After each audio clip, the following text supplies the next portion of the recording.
ذوالحج کا مہینہ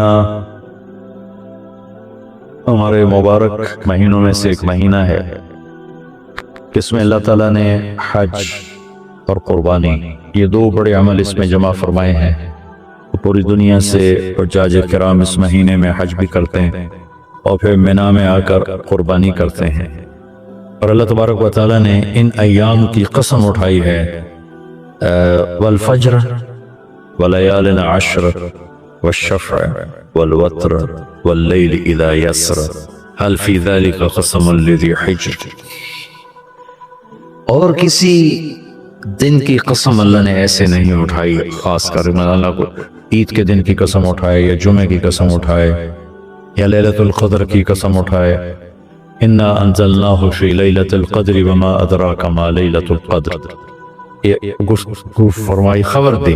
لیکن والفجر، مجھے قسم ہے فجر کی، اس سے مراد 10 تاریخ کی صبح جو 9 کا دن گزار کے حج کا دن ہوتا ہے، اور وہ گزار کے جب 10 کی صبح یعنی قربانی کی جو صبح ہے، اللہ نے والفجر اس کی قسم اٹھائی۔ پھر ولیال عشر، یکم سے 10 ذوالحج کی جو راتیں ہیں ان کی قسم اٹھائی۔ والشفع، یہ 10 کے دن کی قسم اٹھائی۔ والوتر، اور یہ اللہ تعالیٰ نے 9 تاریخ کی قسم اٹھائی۔ واللیل اذا یسر، اور یہ 9 اور 10 کی درمیانی رات کی اللہ تعالیٰ نے قسم اٹھائی۔ یہ کسی بھی ٹائم کی، دن کی، مہینے کی، سال کی، اس طرح اللہ تعالیٰ نے خوبصورت انداز میں قسم نہیں اٹھائی جیسی اللہ تبارک و تعالیٰ نے یہ ان 10 دن راتیں، 9 کا دن، 10 کا دن، 10 کی رات، 10 کی صبح، اور اللہ کے نبی کا فرمان ہے کہ ان 10 دنوں میں اللہ تعالیٰ کو جتنی عبادت پسند ہے وہ اور کسی دن میں بھی پسند نہیں، اور اس میں کوئی شک نہیں ان 10 دنوں میں سب سے بڑی عبادت وہ حج ہے، جس کو اللہ تعالیٰ نصیب فرمائے اور جس کے مقدر میں فرمائے۔ حج ان 10 دنوں کی سب سے بڑی عبادت ہے۔ عرفات کی 1 دن کی حاضری وہ 10 لاکھ دن کی حاضری یا 1 لاکھ دن کی عبادت کے برابر ہوتی ہے، اور عرفات کے دن کی حاضری میں اللہ تعالیٰ کا ارشاد ہوتا ہے، میرے بندو آج جتنے گناہ لے کر آؤ، جتنے بارش کے قطرے، جتنے درختوں کے پتے، جتنے ریت کے ذرے، جتنے گردش ایام میں جب سے ٹائم شروع ہوا ہے اس میں بننے والے دن اور رات، اور یہاں کے توبہ کرو میں سب معاف کروں گا۔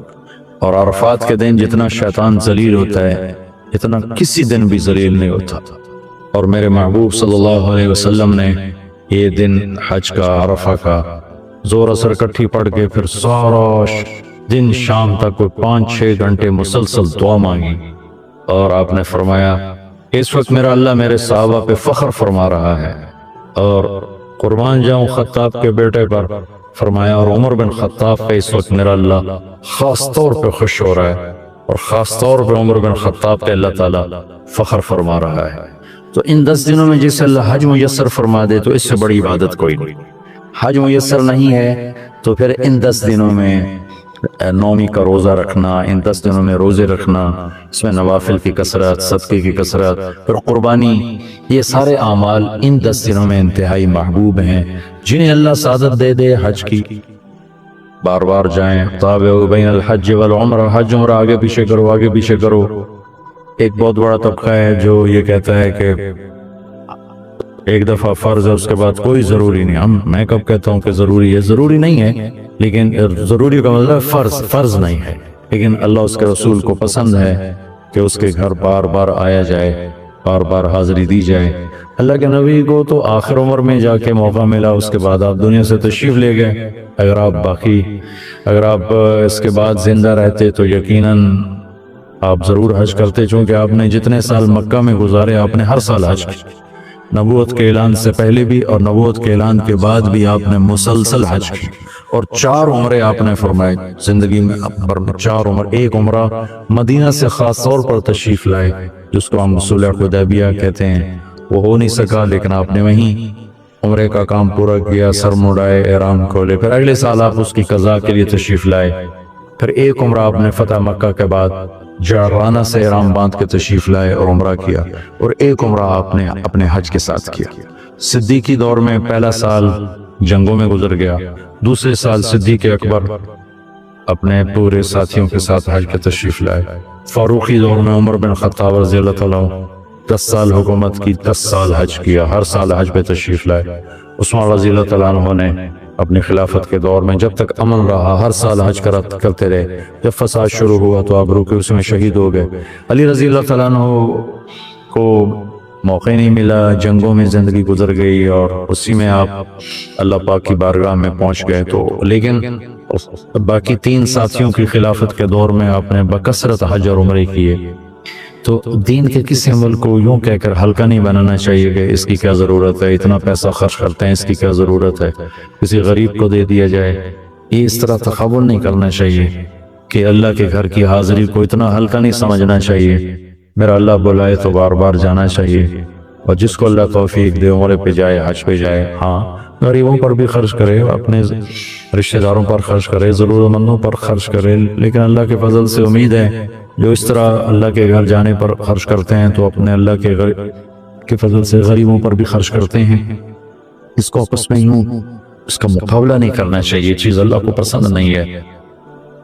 شہنشاہ کے، دنیا کے سب سے بڑے بادشاہ کے دربار میں حاضری کو ہم اتنا ہلکا نہ سمجھیں، بہت بڑی سعادت ہے. حضرت امام حسن کی سنا دیتا ہوں. امام حسن رضی اللہ تعالی عنہ نے 20 حج پیدل کیے، مدینہ سے پیدل تشریف لاتے تھے اور حج فرماتے تھے. 20 حج.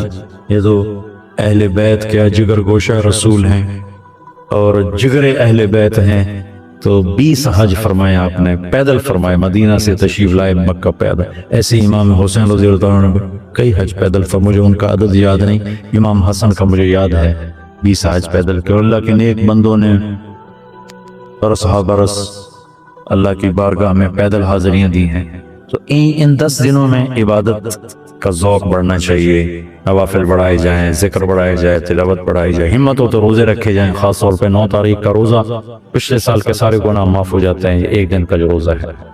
پھر اس کا دوسرا جو بڑا عمل ہے وہ قربانی ہے. اور یہ قربانی آدم علیہ السلام سے چلی آ رہی. وَاتْلُ عَلَيْهِمْ نَبَأَ ابْنَيْ آدَمَ بِالْحَقِّ إِذْ قَرَّبَا قُرْبَانًا فَتُقُبِّلَ مِنْ أَحَدِهِمَا وَلَمْ يُتَقَبَّلْ مِنَ الْآخَرِ.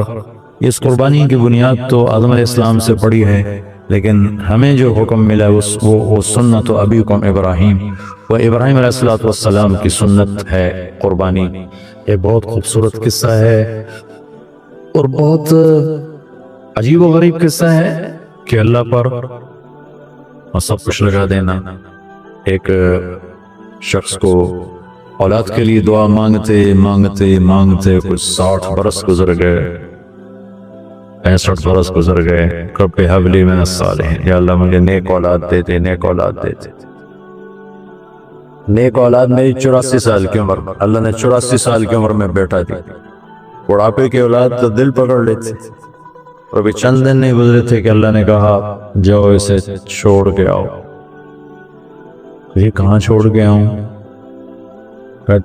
جبریل آئے گا تمہیں راستہ بتائے گا. تو جبریل انسانی شکل میں آئے، وہ براق کی طرح نہیں ہے سفر ہوا کہ ایک دم میں پہنچا دیا، بلکہ جبریل انسانی شکل میں آئے، اونٹنی پر سوار ہو کر ابراہیم علیہ السلام دوسری اونٹنی پر، بچہ اور بیگم، اور ان کو فلسطین سے چلایا. اور چلاتے چلاتے چلاتے چلاتے جب مکے کے کالے پہاڑ آ گئے جہاں کچھ بھی نہیں ہے، نہ پانی نہ سایہ، کہیں چھوڑ دو. بیت اللہ ٹیلا تھا اس وقت، یہاں چھوڑ دو. تو ابراہیم علیہ السلام جو آگ میں ڈلتے ہوئے نہیں گھبرائے، یہ بات سنی تو گھبرا کر کہنے لگے یہاں کیسے چھوڑ دوں، یہاں تو کچھ بھی نہیں ہے. تو جبریل نے کہا جی آپ کے اللہ کی منشا ہے کہ اس بچے کو یہیں چھوڑ دیا جائے. تو نے وہیں چھوڑا، واپس چل دیا. حضرت حاجرہ حیران پریشان ہو گئی، کہاں چھوڑ کے جا رہے ہو، کیوں چھوڑ کے جا رہے ہو؟ جواب نہیں دے رہے. 3 میل ان کے ساتھ چلتے نہیں، وہ جواب ہی نہیں دے رہے. 3 میل کے بعد ان کو یاد آئی یہ تو اللہ کے نبی ہیں. اللہ عمر، ابراہیم کا یہ اللہ کا حکم ہے. کہاں اللہ کا حکم؟ اذن لن یضیعنا اللہ، جاؤ پر اللہ مجھے ضائع نہیں کرے. اس طرح بنیاد رکھی. بچے کو ایسے جنگل میں چھوڑا. جب وہ بڑے ہو گئے تب حکم آیا جاؤ ذبح کرو. تو اب آپ کی عمر ہو چکی ہے کوئی 92 سال یا 94 سال، 90 پلس ہے، 100%.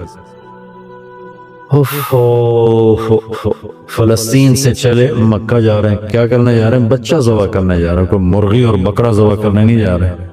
پھر ان کو تیار کرا کے مینا کی وادی میں لا کر لگا بیٹا اللہ کا حکم ہے تمہیں ذبح کر. تو بیٹے نے کہا یا ابت افعل، تو آپ کر دیں جو کرنا ہے.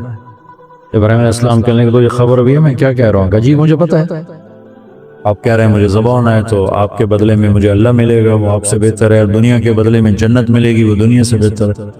پھر معصوم بچے نے کہا ابا میرے ہاتھ باندھنا، تو مجھے الٹا لٹانا، اور پھر فرمایا کہ مجھے اپنا کرتا اتارا اور کہا کہ یہ میری اماں کو دے دینا، میری نشانی رہے گا، اور آپ اپنے کرتے میں مجھے کفن دے کے ادھر دفن کر دینا. تو ان کے ہاتھ باندھے، پاؤں باندھے، الٹا لٹایا، اپنا گھٹنا رکھا ان کی کمر پر، ان کے سر کے بال اٹھائے تھوڑا سا اوپر کر کے نیچے چھری چلانے کے لیے، ایک ہاتھ میں بال تھے ایک ہاتھ میں چھری تھی، اور یوں آسمان کو دیکھا کہ اللہ تو مجھ سے ناراض ہو گیا ہے کہ اسماعیل کی محبت نے میرے دل میں جگہ پکڑ لی ہے. نہیں میرے مالک، میرے دل میں تیرے سوا کچھ نہیں ہے، اگر میرا کوئی امتحان ہے تو پاس کر دے. میرے دل میں تیرے سوا کچھ نہیں، اور اگر تم مجھ سے ناراض ہے تو اپنے ناراضگی دور کر دو. چھری چلا دو. تو میرے مالک نے اسماعیل کو نکال کر چھترے کو ڈال دیا، چھترا، اور آنکھ کھلی تو آنکھوں پر پٹی تھی، کھولی تو آگے چھترا ذبح تھا. نبی پاک صلی اللہ تعالی علیہ وسلم قربانی کے موقع پر 2 چھترے، بکرا نہیں، بھیڑ نہیں، گائے نہیں، بھینس نہیں، 2 چھترے ذبح فرماتے تھے قربانی کے، ایک اپنی طرف سے ایک امت کی طرف سے. حج کے موقع پر آپ نے 63 اونٹ ذبح کی، 63 اونٹ، جو ایک اونٹ میں 7 آدمی ہوتے ہیں، ایک اونٹ میں 7 آدمی ہوتے ہیں. تو 441 قربانیاں آپ نے کی اپنی طرف سے، اور مالداروں کو پیغام دیا کہ قربانی خوب کرو. لیکن ہمارے ملک میں ایک عجب چیز بیل لے لیا، 20 لاکھ کا بیل لے لیا.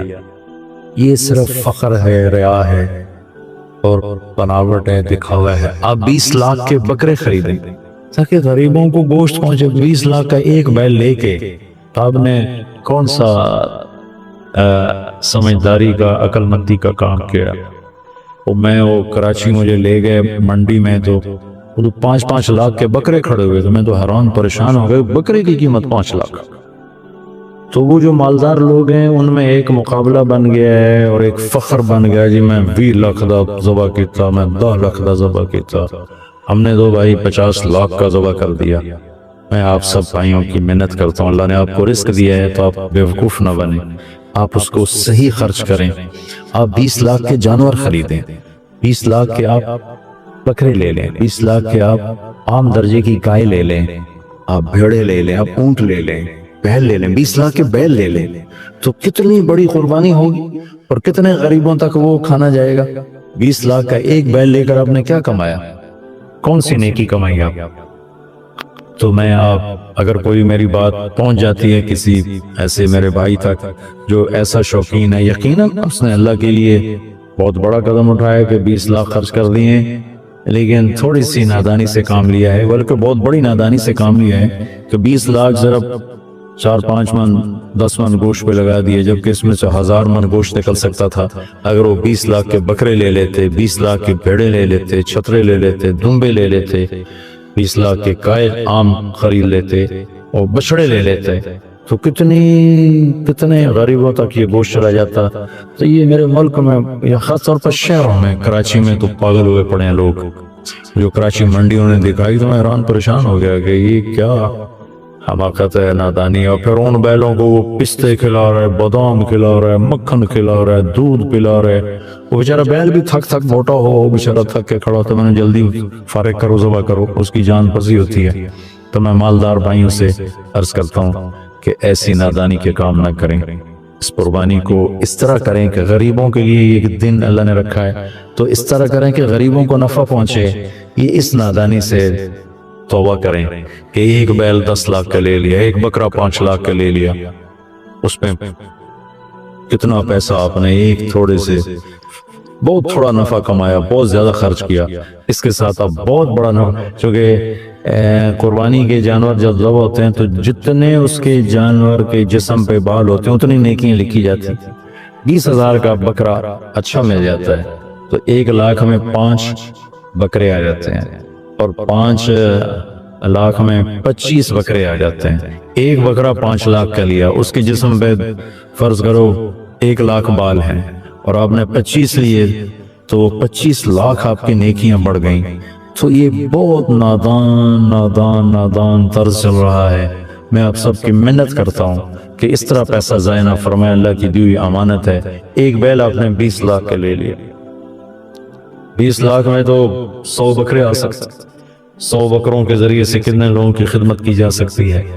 تو اس قربانی کو شوق سے بھی کریں، اور مستحب یہ ہے کہ جس کے پیسے جو قربانی کا خود ذبح کر یا اس کی جگہ کھڑا ہو، اس جگہ ذبح کرنے والے کے پاس کھڑا ہو۔ قربانی کے گوشت میں سے قربانی کی قیمت نہ دی جائے، قربانی کی اجرت نہ دی جائے، اجرت اس کے علاوہ دی جائے، اور اس کی کھال کا صدقہ کر دیا جائے۔ جہاں آپ مناسب سمجھیں وہ آپ اس کا صدقہ کر دیں۔ انسان اللہ کے علم کے بغیر جانور ہے۔ اولئک کالانعام ان ہم الا کالانعام بل اضل سبیلا۔ جس کے پاس آسمانی علم نہیں ہے، جو اللہ کو نہیں جانتا، جو اللہ کو نہیں پہچانتا، جو رسالت مصطفیٰ کو نہیں جانتا پہچانتا، جسے جنت جہنم کا علم نہیں، جسے زندگی گزارنے کا آسمانی طریقہ معلوم نہیں، وہ جانور ہے۔ بلکہ اللہ نے کہا جانوروں سے بھی بدتر ہے، کہ جانوروں نے کہا ہوگا یا اللہ ہم تو تجھے جانتے ہیں، پہچانتے ہیں، تیری تسبیح پڑھتے ہیں، ہم تو ان کی طرح نہیں ہیں۔ تو پھر اللہ نے کہہ دیا بل اضل سبیلا، نہیں تھوڑے تو بھی ڈیر رکھ رہا ہے، چونکہ خود اللہ کہتا ہے سبح للہ ما فی السماوات والارض۔ اللہ تعالیٰ خود فرماتا ہے ان من شیء الا یسبح بحمد۔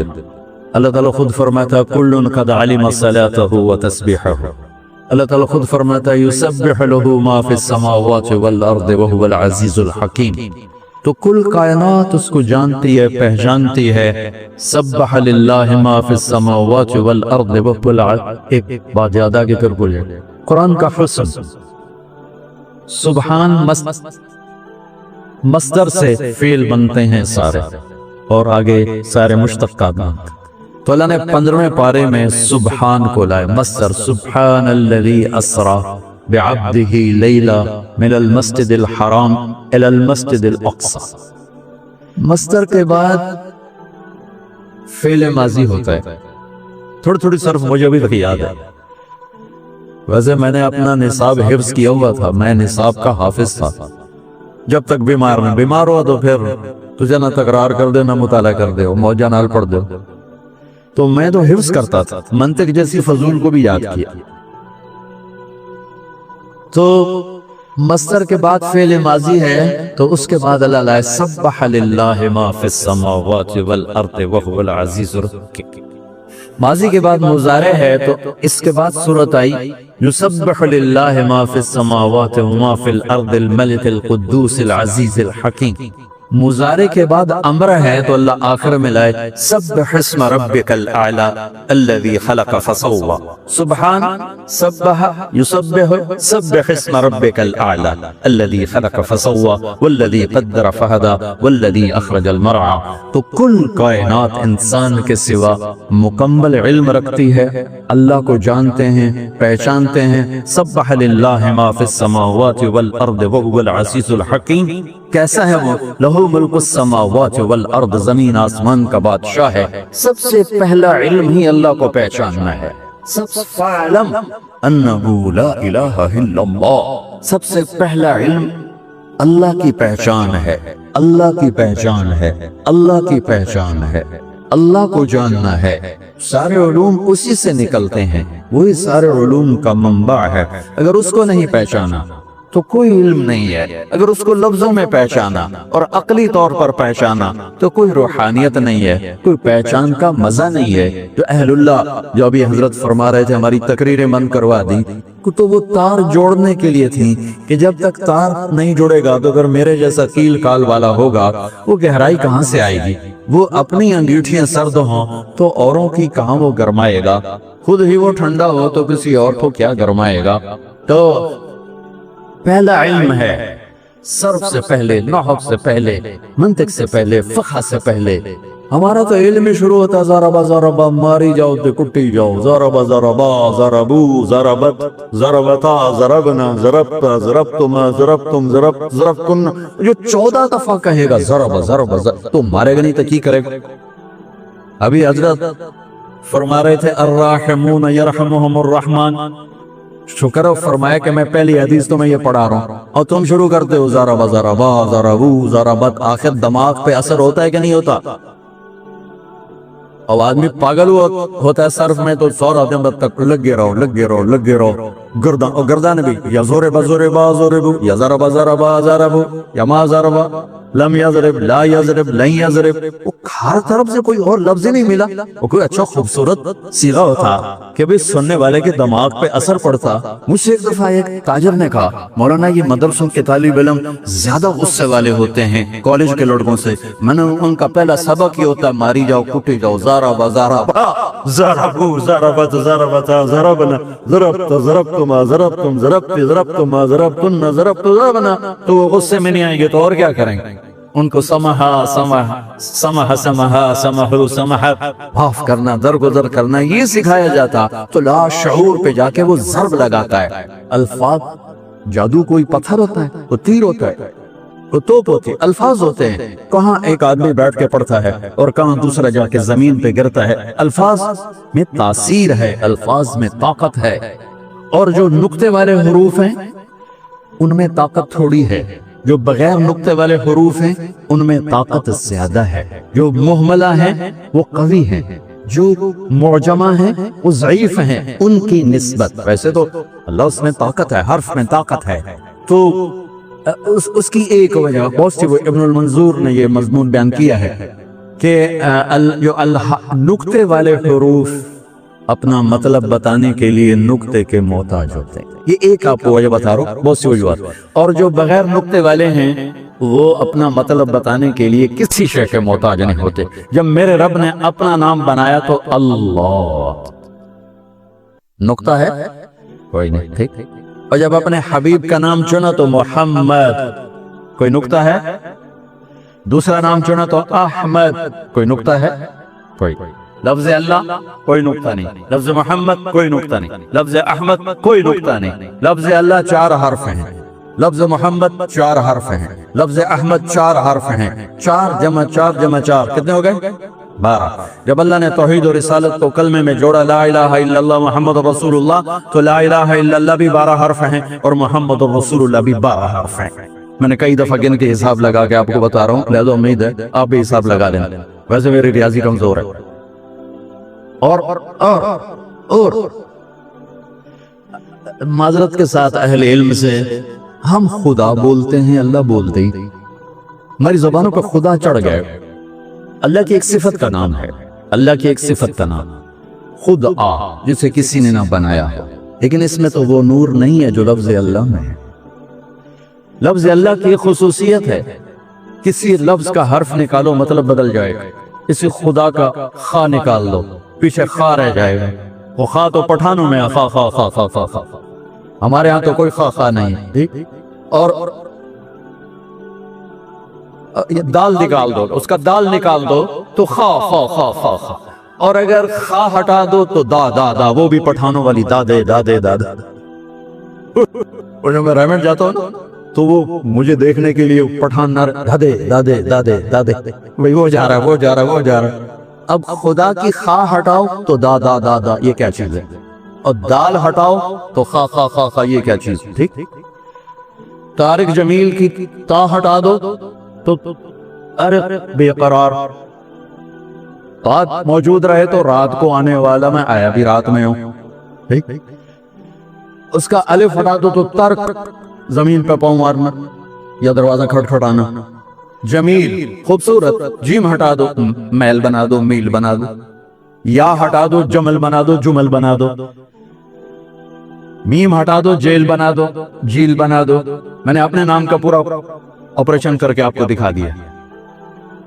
اللہ اللہ اللہ نور السماوات والارض مثل نوره كمشكاة فيها مصباح، المصباح في زجاجة، الزجاجة كأنها كوكب دري يوقد من شجرة مباركة زيتونة لا شرقية ولا غربية يكاد زيتها يضيء ولو لم تمسسه النار نور على نور يهدي الله لنوره من يشاء. الله الذي رفع السماوات بغير عمد ترونها، الله الذي يبدأ الخلق ثم يعيده، الله الذي لا إله إلا هو. ألف لام ميم الله لا إله إلا هو. فإن تولوا فقل حسبي الله لا إله إلا هو وإلهكم إله واحد لا إله إلا هو. هو الله الذي لا إله إلا هو. قل هو الله أحد الله الصمد لم يلد ولم يولد ولم يكن له كفوا أحد. هو الله الذي لا إله إلا هو عالم الغيب والشهادة هو الرحمن الرحيم. هو الله الذي لا إله إلا هو الملك القدوس السلام المؤمن المهيمن العزيز الجبار المتكبر الخالق الباري المصور الغفار القهار الوهاب الرزاق الفتاح العليم القابض الباسط الخافض الرافع المعز المذل السميع البصير الحكم العدل اللطيف الخبير الحليم العظيم الغفور الشكور العلي الكبير الحسيب المقيت الجليل الكريم الرقيب المجيب الواصي الباعث الشهيد الحق الوكيل القوي المتين الحميد المحصي المبدئ المعيد المحيي المميت الواجد الماجد الواحد الآحد الصمد القادر المقتدر المقدم المؤخر الأول الآخر الظاهر الباطن الوالي المتعال البر التواب المنتقم العفو الرؤوف مالك الملك ذو الجلال والإكرام المقسط الجامع الغني المغني المانع الضار النافع النور الهادي البقي البديع الباقي الوارث الرشيد الصبور جل جلاله. ذلكم الله ربكم الحق فماذا بعد الحق الا الضلال. یہ ہے میرا آپ کا اللہ. اہل علم سے گلہ ہے کہ یہ بھی خدا کہ میں دیکھو یہ بڑے بڑے مفتی بیٹھے فتوی نہ لاوے جی میرے تے جائز ہے حضور جائز ہے غلط نہیں کہہ رہا ہوں جائز. مفتی عبدالقدوس کی طرح چلے گئے چلو وہ مولانا انور صاحب بیٹھے ہوئے جائز ہے جائز ہے لیکن میں کہہ رہا ہوں مناسب نہیں ہے. جب اللہ نے اپنا نام اللہ ہمیں بتایا ہے تو ہمیں خدا کہنے کی کیا ضرورت ہے. ایک انسان کا بنایا ہوا لفظ ہے پتہ نہیں کس نے بنایا فارسی کا لفظ ہے جو میرے رب کی زبان سے نکلا اللہ اننی انا اللہ. موسیٰ جانتے ہو کہاں ہو یا موسیٰ انی انا ربک فاخلع علیک انک بالواد المقدس طوى وانا اخترتک فاستمع لما یوحى. فاستمع دھیان سے سننا کیا اننی انا اللہ. کیا خوبصورت ہم جو یعنی بر صغیر کے علماء میں بھی بتا رہا تھا وہاں کمرے میں کہ صرف نحو کے امام لیکن ایک جملہ عربی کا بنانا نہیں آتا اور بلاغت قرآن سے مناسبت کوئی نہیں. تم سب بچے میں ہم سب ہم اس نابینا کی طرح ہیں جس کی بیوی بڑی خوبصورت ہے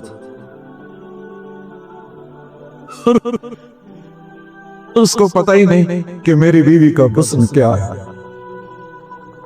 یہ تو میں نے ویسے مزاح میں کہہ دیا. ہم اس نابینا کی طرح ہے جو باغ میں ہے بلبل کے نغمے سنتا ہے کوئل کی کوک سنتا ہے اور پھولوں کی مہک سونگتا ہے اور پھلوں کا رس پیتا ہے لیکن اس کے حسن سے محروم ہے اس کو دیکھنے سے محروم ہے کہ کیا باغ ہے کیا منظر ہے کیا چشمے ہیں کیا آبشار ہے اور کیا پھولوں کا رنگ ہے، روپ ہے، اور ٹہنیوں پہ ایک رقص ہے، یہ نہیں دیکھ سکتا ہے، آنکھوں سے محروم ہے۔ قرآن کا حسن، قرآن کا حسن، قرآن کا حسن۔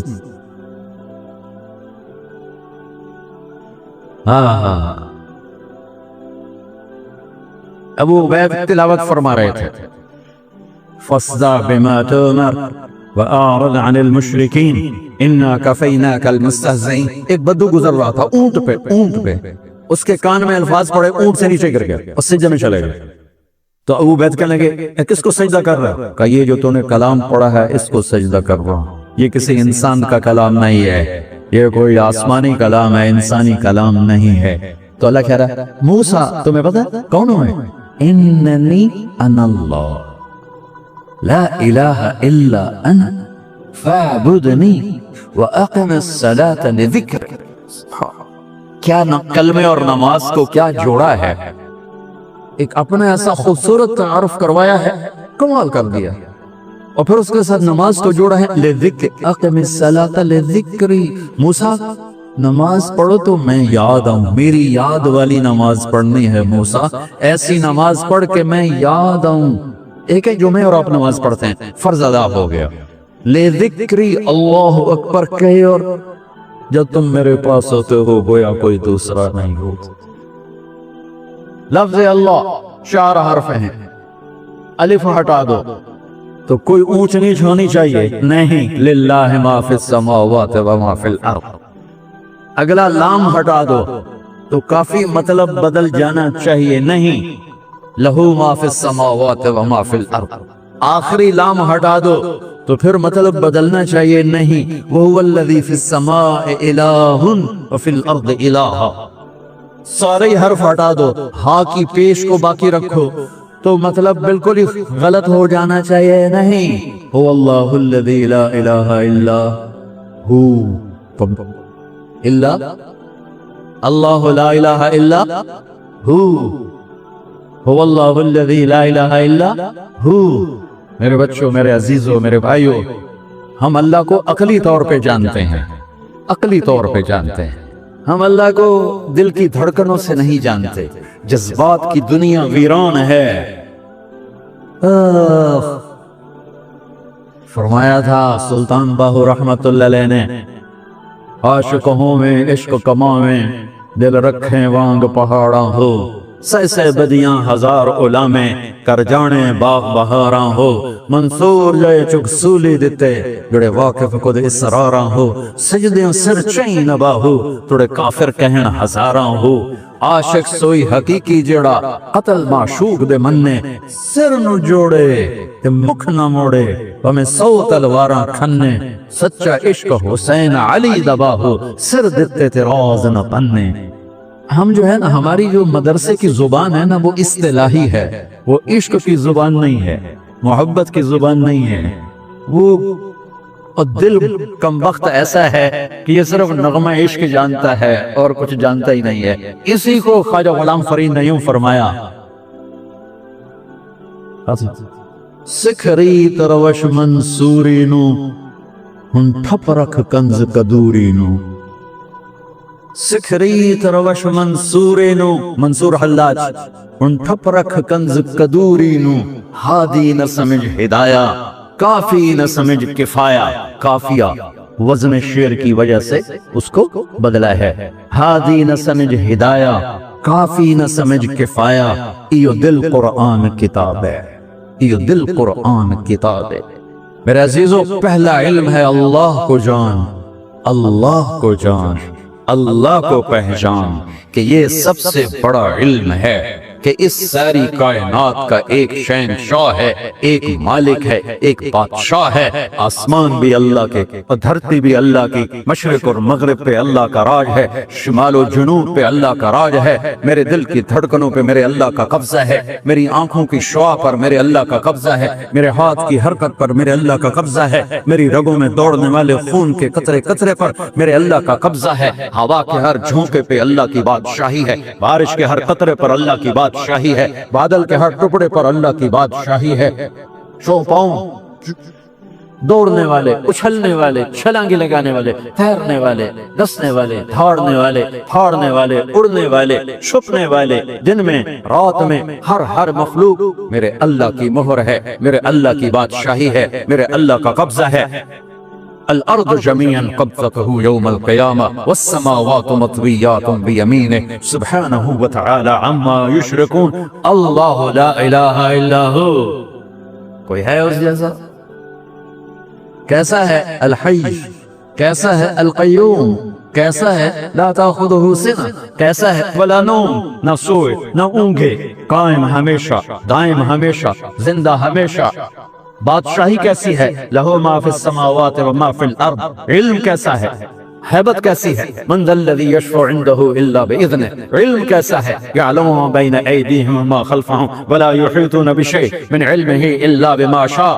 کرسی، بادشاہی، شہنشاہی کیسی ہے؟ وسع کرسیہ السماوات والارض، طاقت کیسی ہے؟ ولا یؤودہ حفظہما، صفت کیا ہے؟ وہو العلی العظیم، العلی العظیم۔ پہلا علم ہے میں اللہ کو جانوں، میں اللہ کو جانوں، میں اللہ کو جانوں۔ اللہ کی قسم، اس دل کے تاروں پر صرف اللہ کا نغمہ گونجتا ہے اور کوئی نغمہ نہیں چھڑ سکتا۔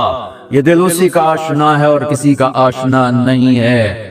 ابھی تو ہم اللہ ہی نہیں بولتے تو آگے عشق و محبت کے راستے کب طے ہوں گے؟ پہلے اپنا الفاظ میں لاؤ۔ یہ صوفیہ کرام کیا ذکر کراتے ہیں؟ اللہ اللہ اللہ اللہ اللہ۔ یہ کبھی کسی سے سنا کہ تم ذکر کرو خدا خدا خدا خدا خدا کو؟ کبھی سن؟ اللہ اللہ اللہ اللہ اللہ اللہ 25,000 مرتبہ تک نقشبندی حضرات لے جاتے ہیں۔ اللہ اللہ اللہ اللہ اللہ، اتنا اللہ بولو کہ تمہارا دل عشق سے بھر جائے۔ پھر مجنون، عشق مجازی سے ہی مثال دینے پڑتی ہے۔ مجنون سے، مجنون کا نام تھا توبہ، توبہ کم توبہ لا کیتا نہیں، نا توبہ ہے، اس کا نام تھا توبہ بن الصمہ، خفاجی قبیلے کا تھا، عراق مکے میں ہے خفاجی قبیلہ۔ تو اس کے باپ نے کہا توبہ کر یہاں لیلا کی محبت سے۔ میں نے کہا الہی تبت من کل المعاصی ولکن حب لیلا لا اتوب۔ میں نے کہا بدبخت کیا کہہ رہا ہے؟ وہ پھر آگے کہا اللہم لا تسلبنی حبها ابدا ویرحم اللہ عبدا قال آمینا۔ اس دل کو عادی بناؤ کہ یہ اللہ کو پہچانے، یہ اللہ سے پیار کرے، یہ اللہ سے عشق کرے، یہ اس کے لیے تڑپے، یہ اس کے لیے اسی کشمکش میں گزری میری زندگی کی راتیں، کبھی ساز و سوز رومی، کبھی بیچ و تاب راضی، کبھی درد کی تمنا، کبھی کوشش مداوا، کبھی بجلیوں کی خواہش، کبھی فکر آشیانہ۔